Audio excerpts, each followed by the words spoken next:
Good morning all of you. आज अपन अध्ययन करेंगे BCom part first, subject business administration, व्यवसाय प्रशासन, पेपर फर्स्ट, बिजनेस लॉ। इसमें अपना टॉपिक चल रहा था पक्षकारों में अनुबंध करने की क्षमता। इसमें अपन ने अधिनियम के अंतर्गत दो वीडियो में अध्ययन किया था।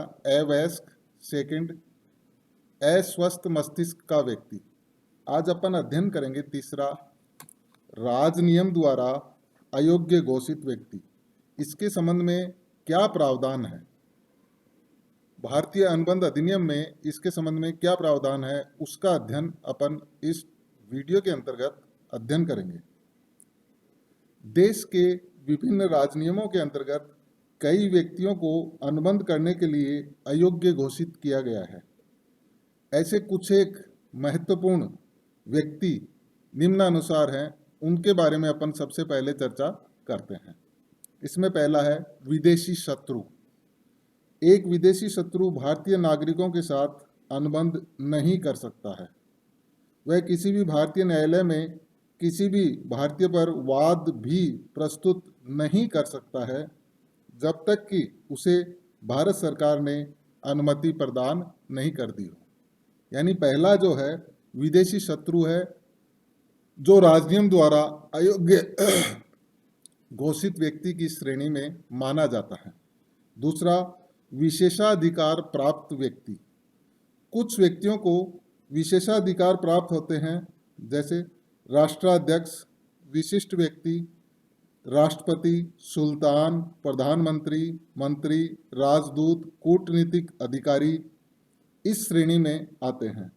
भारत में भी इन पर वाद प्रस्तुत करने से पूर्व सरकार की अनुमति लेनी पड़ती है। अतः अनुबंध करने वाले दूसरे पक्षकार को इस पर विचार करके ही इनके साथ अनुबंध करना चाहिए। तीसरा है कृत्रिम व्यक्ति, आर्टिफिशियल पर्सन। भारतीय कंपनी अधिनियम में आर्टिफिशियल पर्सन कंपनी को बताया गया है। तो इनके संबंध में इस टॉपिक में इसके संबंध में अपन चर्चा करेंगे। कुछ कृत्रिम व्यक्ति होते हैं जिन्हें प्रकृति द्वारा जन्म नहीं दिया जाता है, बल्कि विधान द्वारा निर्मित किया जाता है, अर्थात उसके माता पिता विधान को माना गया है, जो कृत्रिम व्यक्ति की कैटेगरी में श्रेणी में आता है। ऐसे व्यक्तियों में पंजीकृत कंपनियां, स्थानीय निकाय, लोकल बॉडीज, निगम, कॉरपोरेशन आदि सम्मिलित होते हैं। ऐसे कृत्रिम व्यक्ति स्वयं अनुबंध नहीं कर सकते हैं। इनकी ओर से अनुबंध कोई अधिकृत व्यक्ति जैसे अध्यक्ष, प्रबंध संचालक, प्रबंधक, सचिव आदि ही कर सकते हैं। अर्थात दूसरे शब्दों में अपन ये कह सकते हैं कि विधान द्वारा निर्मित कृत्रिम व्यक्ति जैसे पंजीकृत कंपनियां या स्थानीय निकाय या निगम जो इनके अंतर्गत शामिल होते हैं, ये कृत्रिम व्यक्ति की श्रेणी में माने जाते हैं। अर्थात ये स्वयं कृत्रिम व्यक्ति होने के नाते इनका ना तो हाथ पैर होते हैं, इसलिए उनकी ओर से अधिकृत व्यक्ति ही इनके ओर से अनुबंध कर सकता है। इसके अतिरिक्त ऐसे कृत्रिम व्यक्तियों को अनुबंध करने की क्षमता उन लोगों पर लागू होने वाले अधिनियमों, नियमों, उपनियमों आदि से भी प्रभावित होती है। कोई भी कृत्रिम व्यक्ति अपने से संबंधित इन अधिनियमों, नियमों, उपनियमों आदि की सीमा के भीतर ही अनुबंध करने की क्षमता रखता है। उदाहरण के लिए कोई भी कंपनी अधिनियम अपने सीमा नियम एवं पार्षद अंतर्नियम की सीमा के भीतर रहकर ही अनुबंध कर सकती है। यदि कोई व्यक्ति इनके बाहर जाकर कंपनी से कोई अनुबंध करता है तो वह व्यक्ति कंपनी के उस अनुबंध से बाध्य नहीं कर सकता है। चौथा है अपराधी। तीन हो गए अपने विदेशी शत्रु, दूसरा विशेषाधिकार व्यक्ति, तीसरा हो गया कृत्रिम व्यक्ति और चौथा अपना अगला स्टेप में लेते हैं अपराधी। अपराधी से ऐसे व्यक्ति से है जिसे न्यायालय द्वारा कारावास अथवा मृत्यु की सजा सुनाई गई है। कारावासी व्यक्ति अपने कारावास काल में कोई अनुबंध नहीं कर सकता है। यदि सजा कम कर दी जाती है तो सजा समाप्ति के बाद से अनुबंध कर सकता है।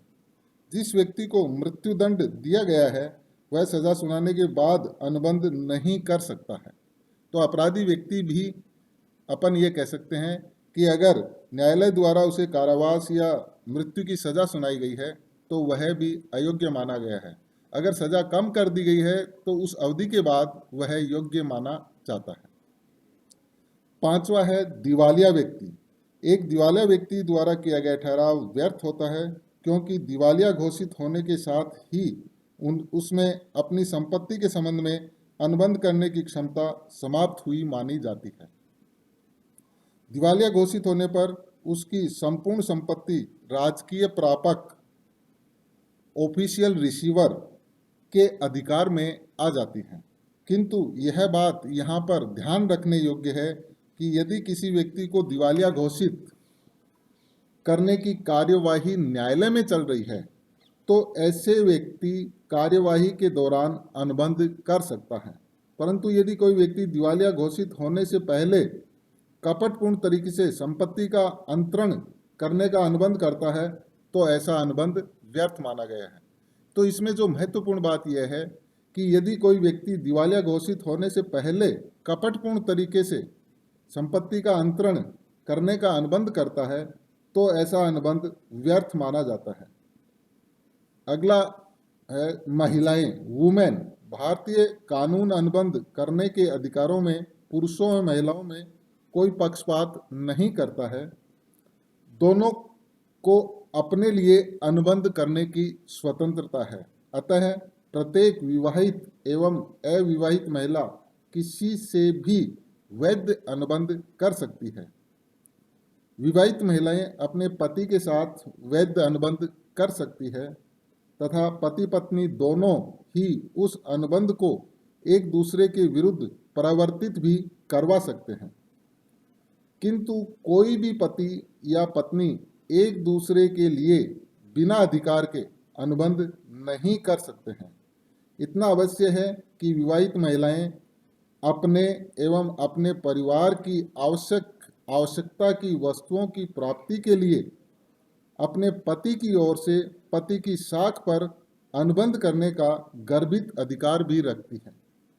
पति को ऐसा गर्भित अधिकार नहीं होता है। आप दोबारा सुन लीजिए इस बात को कि विवाहित महिलाएं अपने एवं अपने परिवार की आवश्यकता की वस्तुओं की प्राप्ति के लिए अपने पति की ओर से पति की साख पर अनुबंध करने का गर्भित अधिकार रखती है। पति को ऐसा गर्भित अधिकार नहीं होता है। विवाहित महिलाएं जब कोई अनुबंध आवश्यकताओं के लिए अनुबंध को छोड़कर करती है तो उनकी निजी संपत्ति स्त्रीधन से ही उस अनुबंध से उत्पन्न दायित्वों को पूरा करवाया जा सकता है। पति की संपत्तियां उसके अनुबंधों के लिए उत्तरदायी नहीं मानी जाती हैं। आवश्यकताओं के लिए पति के दायित्व को अधिक विस्तार से अपन आगे अध्ययन करेंगे। एजेंसी नामक जो चैप्टर अपने आएगा उसके अंतर्गत अपन इसको और डिटेल से अध्ययन करेंगे। यहाँ पर यह उल्लेखनीय है कि भारत में वकीलों, बैरिस्टर्स, सॉलिसिटर्स, डॉक्टर्स आदि पर अपने असामियों अर्थात क्लाइंट्स से अपनी फीस वसूल करने हेतु उस पर अभियोग चलाने का कोई प्रतिबंध नहीं है।